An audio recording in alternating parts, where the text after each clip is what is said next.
Monsieur Ouedraogo, Oui. je vais schématiser, hein, je peux me tromper.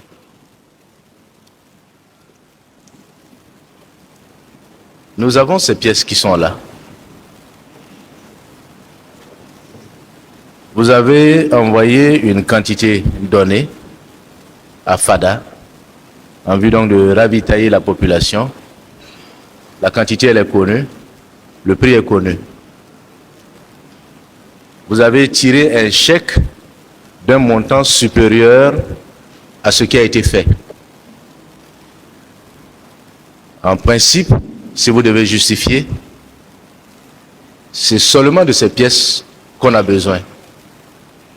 Même si vous le faites par après, que ce soit 3 mois, 6 mois après, ce sont ces pièces que vous allez produire, que vous allez compiler, les produire pour justifier le montant que vous avez effectivement décaissé.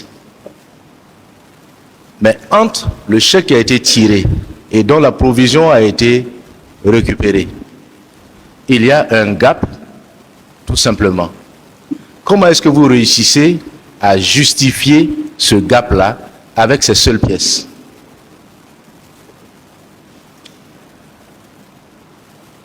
C'est ce que, puisque je ne justifie pas systématiquement après. On est d'accord pour ça, vous ne justifiez pas systématiquement. Oui. Mais ce sont ces pièces-là qui doivent normalement servir à justifier le montant du chèque. Oui. Alors que entre le montant du chèque et le travail fait, il y a un gap. Comment est-ce que vous justifiez ce gap? C'est juste ce qu'on veut savoir. Bon, à partir du moment où je justifie de façon globale. Est-ce que vous pouvez justifier de façon globale sans ces pièces-là? Non, les chèques ne sont pas justifiés. C'est-à-dire, je ne justifie pas en fonction du chèque. Je peux cumuler les chèques jusqu'à un certain montant et pour une période donnée avant de justifier. Là, je fais le point pour voir le nombre de chèques et le montant pour pouvoir faire la justification. Justice et gouvernance renforcée. Le procès Hamidou Tiénian et consorts marque un tournant dans la lutte contre la corruption au Burkina Faso. Sous la présidence d'Ibrahim Traoré, le pays s'est engagé dans une réforme profonde pour assainir la gestion publique et rétablir la confiance entre les citoyens et leurs institutions. Ce procès, centré sur le détournement de fonds destinés aux déplacés internes, symbolise la volonté d'assurer justice aux populations les plus vulnérables. Ibrahim Traoré, déjà reconnu pour son combat contre le terrorisme, montre que la lutte pour la bonne gouvernance est une priorité. En envoyant un signal fort contre l'impunité, il renforce la crédibilité de l'État et pose les bases d'un avenir plus juste pour tous.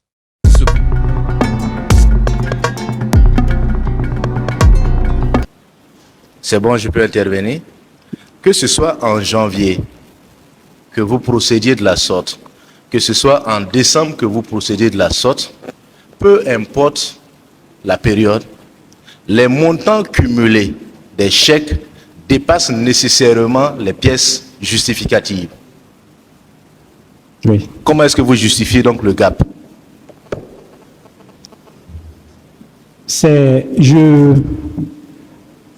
J'envoie les États. On vous écoute, oui. J'envoie les États aux manutentionnaires avec le montant le montant des chèques que j'ai à mon niveau. J'envoie les États avec le montant des chèques reçus. J'envoie les États pour qu'ils puissent émarger. Si le tribunal vous a bien suivi, entre les 1500 francs, par exemple, qui correspondent à la valeur de ces pièces-là, et les 2000 francs qui correspondent donc à la valeur du chèque, vous envoyez des pièces justificatives pour la différence de 500 francs. C'est bien ça? Oui. Le tribunal vous a bien compris. Merci bien.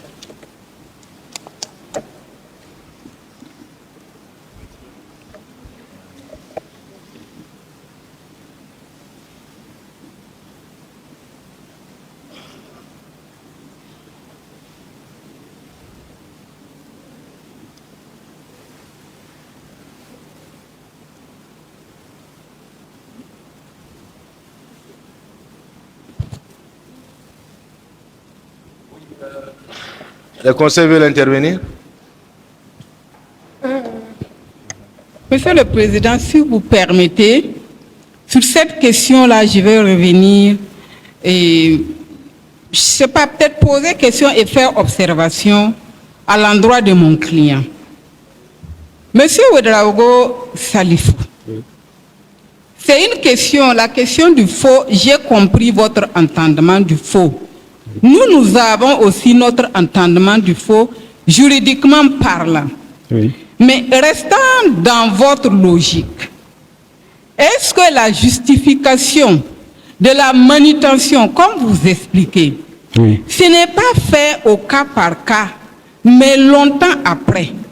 Est-ce que pour remplir et signer ces pièces par les manutentionnaires, les montants du tonnage, par exemple, ne sont pas, ou les chiffres plutôt, ne sont pas augmentés à un moment donné et mis peut-être dans la foulée des pièces, puisque c'est plusieurs pièces, ce n'est pas une seule pièce, j'ai compris, pour signature. Je voulais quand même que vous reveniez sur ça. Est-ce que ce n'est pas comme ça que c'est fait?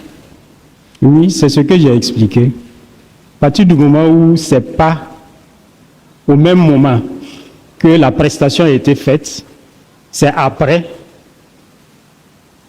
c'est de cette manière que c'est procédé. Bravo. Oui. Votre conseil vous a posé une question précise, vous prenez la parole et vous répondez de façon précise. Oui. Il ne faut pas déduire les réponses de ces questions. Expliquez-nous ce que, voilà, clairement. Vous pouvez reprendre, maître. J'ai dit, Oui, pour la justification de la manutention, oui.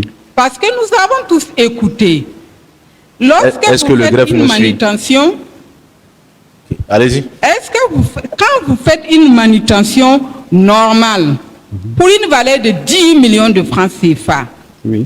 alors que l'argent sorti, c'est 20 millions de francs CFA, comme le président l'a pris comme exemple, si vous justifiez pour 10 millions, il y a un problème. Oui. C'est ça. Oui. Votre justification globale, même si c'est pour 100 pièces justificatives, elle va porter sur 20 millions de francs CFA pour la manutention. C'est ça. Oui. Est-ce qu'à un moment donné, pour remplir ces pièces par les manutentionnaires et signer, Oui. il n'y a pas les quantités qui sont augmentées pour correspondre quelque part à la valeur du montant sorti au titre de cette manutention? Oui. Monsieur le Président, je ne vais pas insister outre mesure. J'ai dit que je n'en ai pas fait des observations, mais sur cette question, je trouve qu'elle est quand même importante.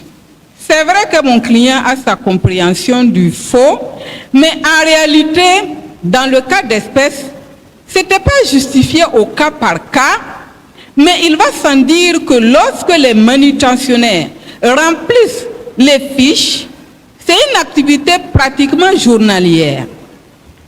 Lorsqu'ils ont été payés, mais quand ils remplissent les fiches, le tonnage, si c'est 5 000 tonnes, peut-être que c'est 10 000 tonnes qui sont sur les fiches, qu'ils vont remplir et signer, qui vont correspondre en fait à l'argent sorti.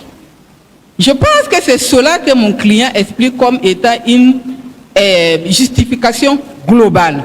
Mais toujours est-il qu'il faut le reconnaître, il y a les quantités qui sont augmentées quelque part. Maître, vous êtes en train de faire une plaidoirie.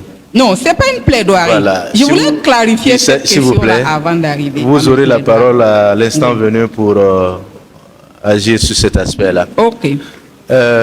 Monsieur Ouedraogo Salifou, Oui. votre conseil a posé une question.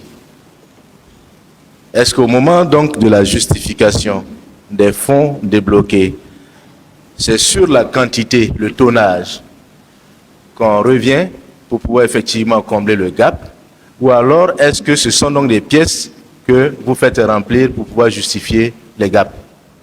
C'est sur les quantités du tonnage, puisque c'est la quantité multipliée par le le montant prévu par tonne qui donne le montant total. Donc c'est sur la quantité qu'on augmente. Vous jouez donc sur la quantité pour combler le gap. Oui. Mais qui donne cette quantité?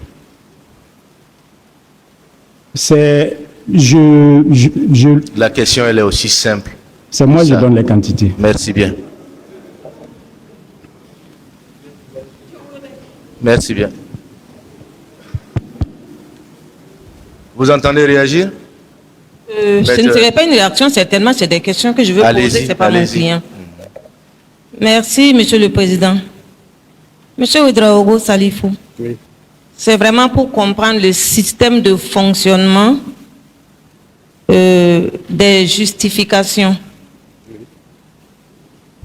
Vous avez émis deux hypothèses, la normalité entre guillemets et le système parallèle.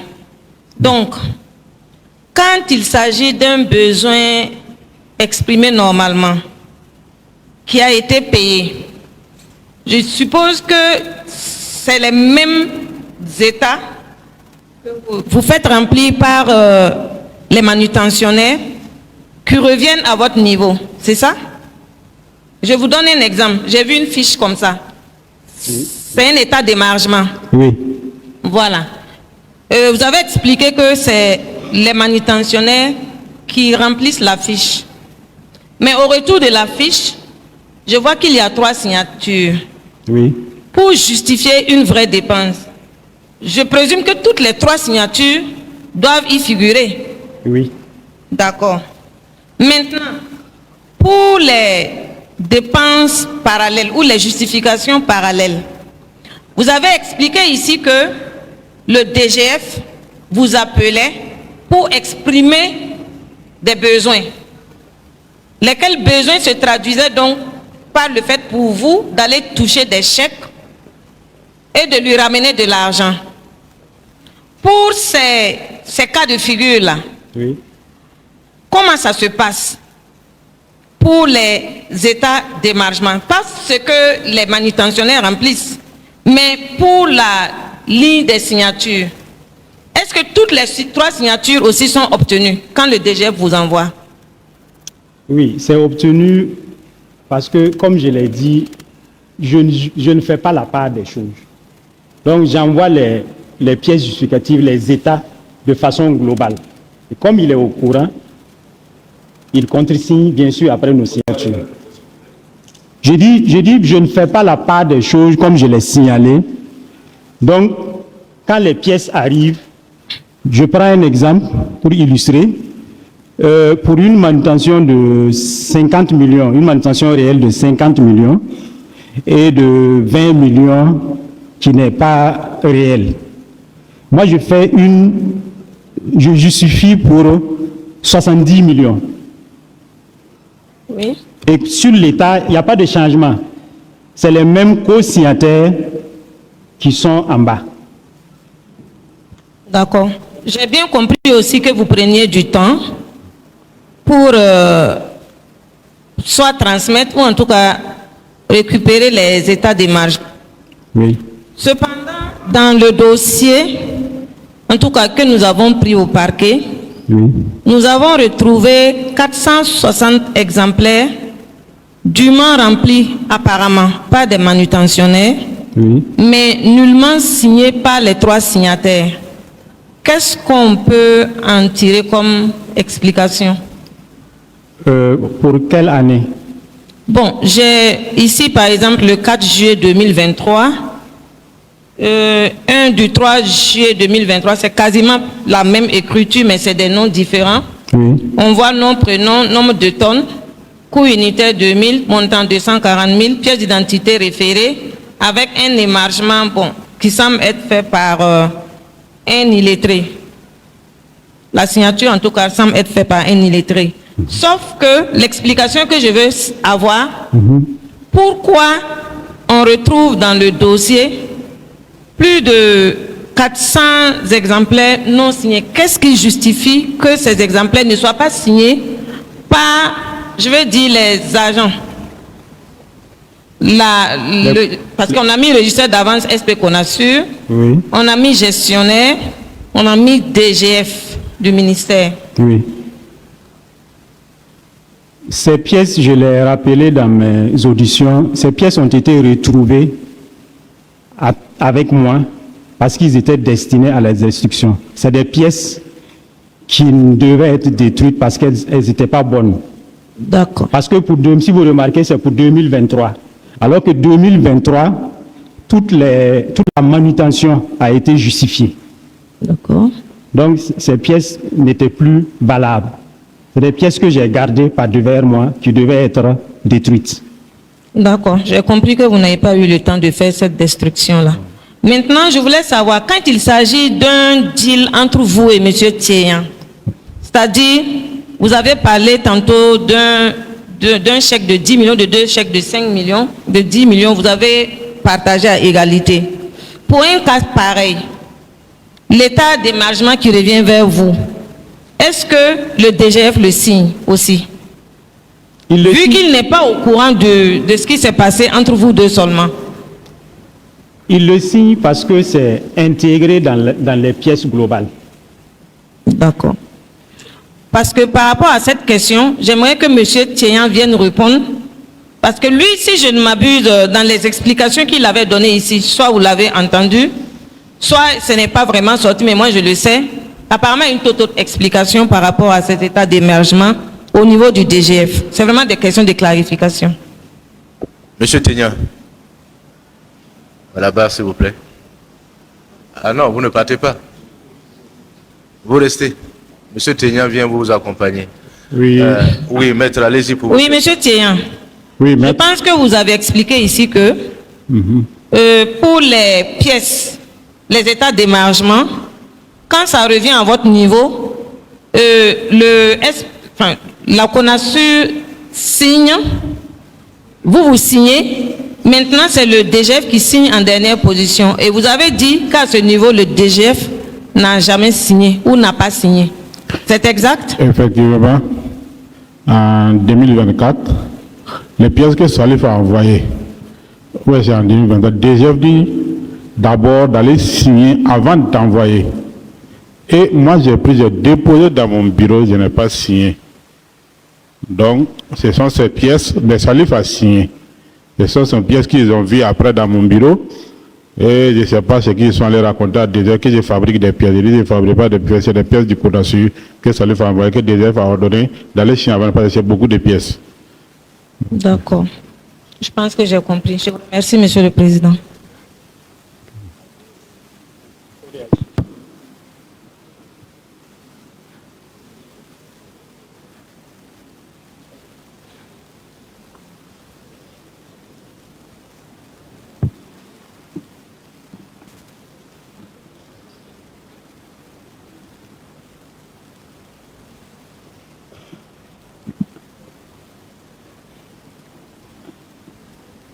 Monsieur Tieyan, Oui.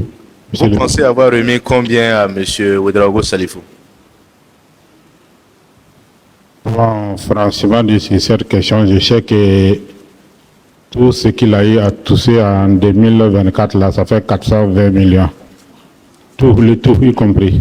Est-ce que vous En pouvez 2024, reprendre effort, s'il vous plaît? Il dit sincèrement, en 2024, tout ce que Ouedraogo Salif a eu à toucher, ça fait 4 millions et 420 millions. Combien? 420, le tout. 420 millions pour le tout. Oui, Pour l'année 2024. 2024. Et Monsieur Ouedraogo Salifou a bénéficié de combien? Bon, si je dis je vais Puisque c'est parler. moitié-moitié, c'est ça? Non, ce que nous on n'avait pas, c'est y compris le tout. À ce que les bonnes normales sont dedans, ce que déjà nous ordonnait de le faire, tout ça c'est dedans. Et ce que j'ai fait avec Salif, tout aussi c'est dedans. Il y a trois, c'est composé de trois montants. Il y a ce que CONASUR a exprimé son besoin normal. Ça c'est un. Il y a ce que DGF nous dit d'augmenter. Ma question elle est précise. Oui. J'ai demandé Oui. De combien M. Ouedraogo Salifou a bénéficié de vous? S'il a bénéficié de vous, ça veut dire que ce n'est pas dans le cadre normal de l'exécution du budget. Oui.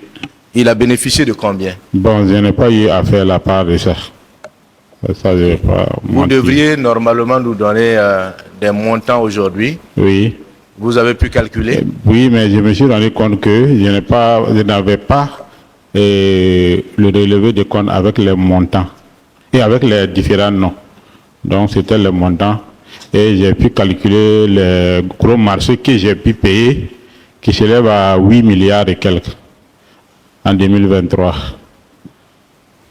Nous parlons donc de ce qui est considéré comme étant des opérations irrégulières. C'est ce que je suis en train d'expliquer. Je n'ai pas eu le temps et la fiche, le relever avec les noms.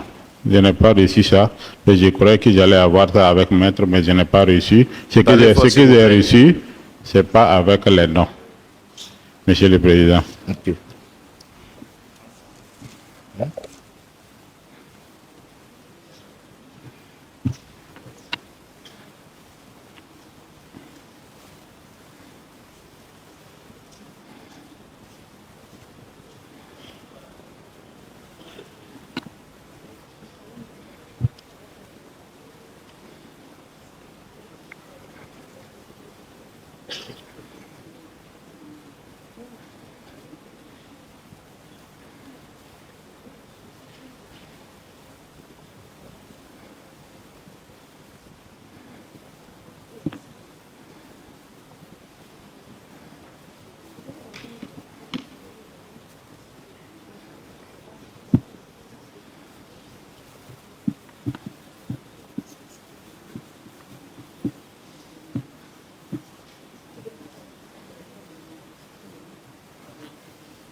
Monsieur Tignan. Oui, Monsieur le Président. Nous revenons à nouveau sur la requête que nous avions formulée hier. Oui. La quantification de ce que vous aviez dissipé. Enfin, je veux dire, ce dont vous avez personnellement profité. Oui. Vous allez faire l'effort de nous chiffrer cela avec les pièces justificatives dont vous avez parlé. Oui. Et de la même manière, vos conseils ont demandé au parquet de mettre à leur disposition des documents. De cette même manière, le tribunal également vous demande de mettre à sa disposition les éléments qui peuvent lui permettre donc d'avoir, de fixer sa conviction. Bien sûr, avec la collaboration de ce conseil. Voilà. Il dit avoir donc des pièces qu'il n'a pas pu consulter. Oui. Voilà. Juste pour nous permettre donc de quantifier ce dont il a bénéficié et qu'il a mis également à la disposition des autres prévenus. Oui, Monsieur le Président, sur cette question, si vous permettez, Allez-y. je pense que lorsque M. Théan a été interpellé, il a expliqué ici que c'est 5 jours plus tard qu'on l'a amené au niveau de son bureau pour une perquisition. Quand il y était, il a constaté que son bureau a été touché, c'est-à-dire qu'on a fouillé. Ce qui veut dire clairement que apparemment il y a des pièces qui ont été soutirées. Mais il a expliqué aussi hier qu'à son niveau, c'est-à-dire dans ses archives, peut-être chez lui, il peut retrouver quelques pièces. Et si vous avez entendu la même chose que nous ici hier, il a fait cas d'un bureau contenant des documents qui auraient pris feu pendant qu'il était en détention. Nous, ce qu'on voudrait demander, c'est surtout de façon claire le relevé de compte trésor. Parce que nous avons des relevés qui sont exploitables et d'autres qui ne sont pas exploitables, que nous voudrions qu'on mette à sa disposition pour qu'il puisse faire un pointage efficace. Je pense que ça permettra de répondre, en tout cas, avec ce qu'on va trouver comme résidu de pièces, de répondre à votre question.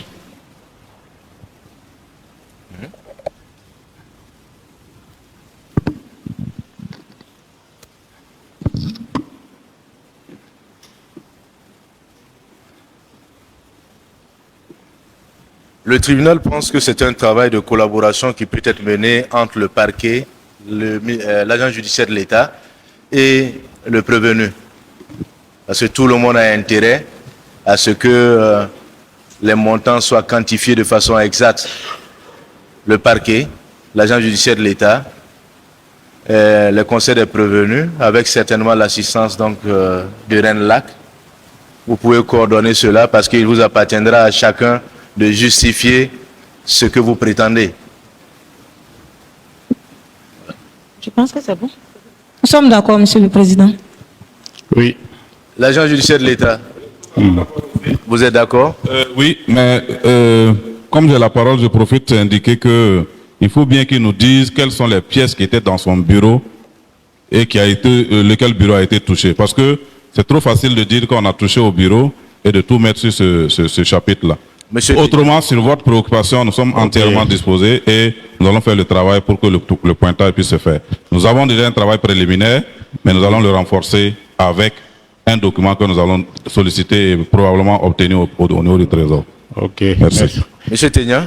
Merci, Monsieur le Président. L'agent judiciaire de l'État a demandé quelles sont les pièces qui se retrouvaient dans le bureau qui a pris feu, de sorte à ce qu'il puisse apprécier aussi. Oui, les pièces qui se trouvaient dans mon bureau, les décharges, les copies de chèques, les décharges, les copies de chèques et les relevés mensuels tirés au trésor. Voilà, ces pièces, les décharges, oui, les décharges, plus les contrats, les factures payées sans contrat que DGF a ordonné. Mais ça, j'ai retrouvé un qui se trouve dans ma perquisition avec monsieur le commissaire. Voilà, c'est ces pièces que je n'ai pas retrouvées. Monsieur l'agent judiciaire de l'État. Alors, Monsieur le Président, le tout, je dirais, ce dossier tourne autour justement du respect des délais de justification et autres. Comment se fait-il que, parce qu'on n'a pas les dates de ces pièces-là. Ces pièces remontent à quand et comment se fait-il que ces pièces soient toujours au niveau de lui, son bureau, puisqu'il doit justifier auprès d'autres acteurs. Il doit apporter ces pièces ailleurs pour qu'on puisse justement lui donner éventuellement quitus, entre guillemets, donc de sa gestion. Donc, si ça se trouve à son bureau, nous nous interrogeons sur justement ce qu'on ne retrouve pas là, nous nous interrogeons sur la fiabilité de ces pièces. Donc, c'est l'observation que nous voulons faire. Et dans tous les cas, dans la suite du procès, nous allons revenir donc là-dessus. Parce qu'il y a, on invoque le bureau incendié, mais on invoque aussi le fait que son bureau aurait été touché à son absence. Alors que, justement, il faut bien que l'on sache où est-ce qu'il avait entreposé quelles pièces. Et pourquoi ces pièces se retrouvent toujours dans son bureau, alors même que, dans le processus de l'audit, ces pièces lui ont été demandées et il n'a pas été capable de les présenter.